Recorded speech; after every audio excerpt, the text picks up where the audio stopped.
Welcome to our TV studio, Sebastian and Clothilde. We are really happy to have you with us today. Sebastian, please tell us. We have heard from policy and legislative measures, but from your perspective, how do you think this needs to be complemented on the ground to promote impactful change?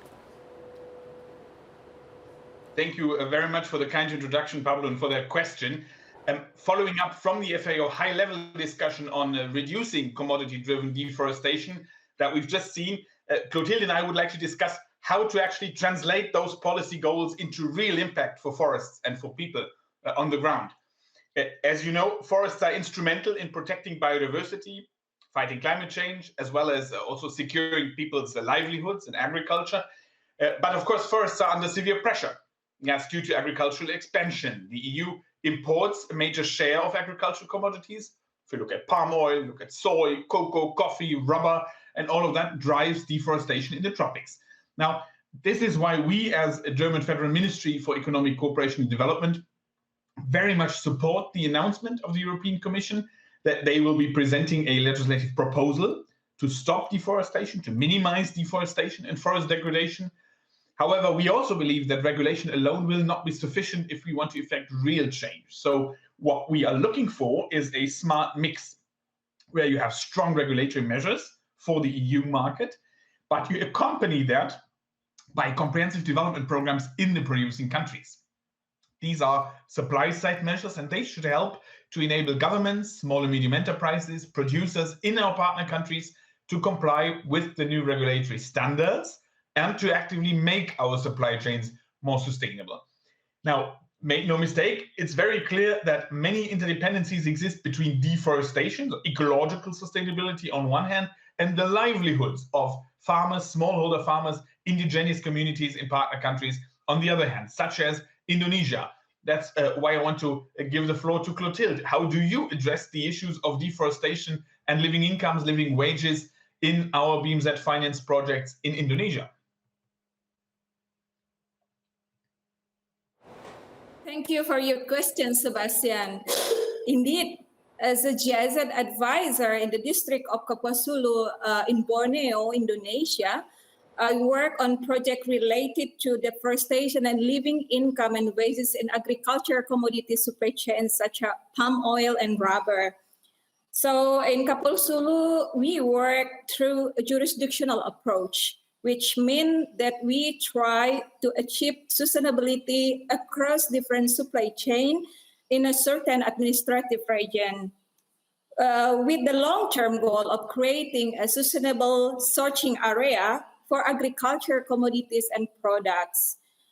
And commodity-driven deforestation and living income for smallholder farmers are closely intertwined.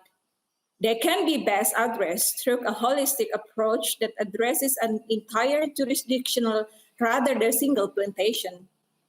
We can address the issue we face in the jurisdictional, in our case, the district of Kapuasulu, because we work closely with the local government, which make a rule for the district. Thank you, Clothilde, for this peek into your daily work. Jurisdictional approaches seem like a useful concept if you want to avoid solutions that you could call island solutions, where you have certain producers, certain supply chains in a region that you consider sustainable or deforestation-free. But of course, the rainforest is still being cut down for other commodities just next door. So I think we also need solutions that create economic incentives to preserve forests in current deforestation hotspots as a whole. What do you do in practice to create a sustainable sourcing area via the jurisdictional approach in Kapuasulu? Actually, our jurisdictional approach is based on multi-stakeholder collaboration in the district.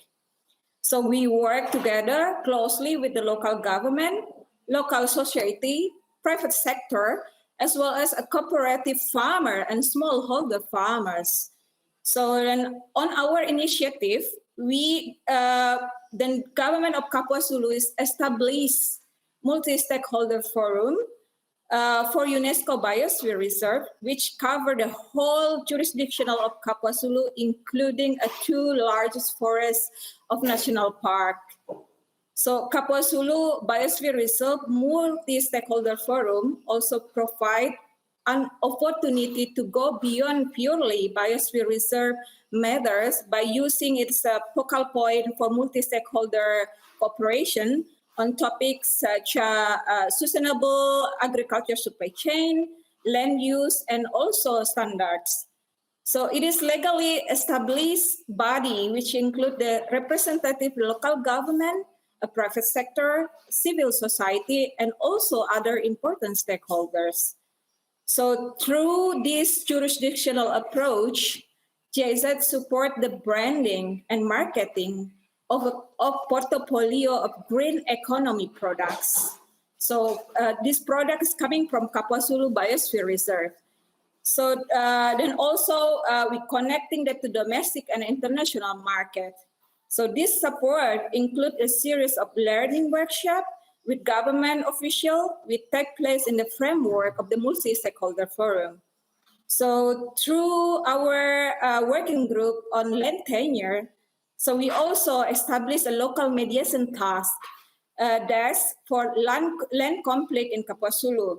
So by working together also with the government and then also the civil society as the actors.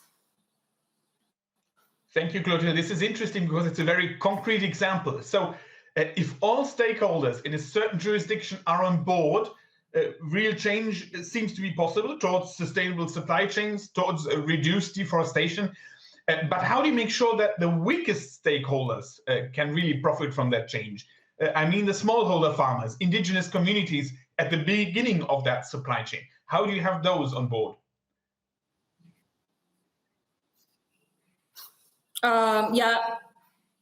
Maybe like this, since we are working very closely to the forest community and smallholder farmers through our project since 10 years, I think. So we know that decent livelihood and living income play a huge role for sustainability and forest protection. So we consider that the living income and wage are human rights, which should be granted to all people at the beginning of the global supply chain. In addition to this, living income and precondition of the fulfillment of the other basic human rights, and they enable smallholder farmers to produce sustainably. So by engaging with the international buyers, we can achieve a real progress toward the living income for smallholders. In KwaZulu, we actually work together with Continental, a tire company in natural rubber supply chain. So to improve the sustainability and quality of the products of rubber products, the farmers involved could sell rubber at significant price. For example, like up to 15% above local market price. So through this project, we managed to establish an entire traceability rubber system supply chain from sourcing in Indonesia to the final tire products in Germany. So we could be scale it up as well, expand it on the other commodities in the future. But from the smallholder farmers' point of view, commodity crop production is only one of the several livelihood strategies. So smallholder farmers also look at alternative livelihood strategies to lower their risk profile and become more resilient to the external shocks. To strengthen farmer resilience and lower the overall risk level of smallholder farmers. So GIZ is applied as a holistic approach to train of the extension staff and also the smallholder farmers.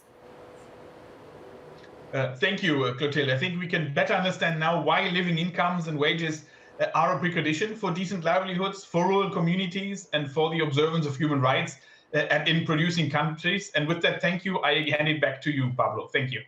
Many thanks. Many thanks to the both of you for those great points today. Now, we really have to go for a 10-minute break. Please grab a cup of coffee, but do not go too far away, as we will be back right before you know it. So, see you right after the break. Thanks again, Sebastian and Clothilde.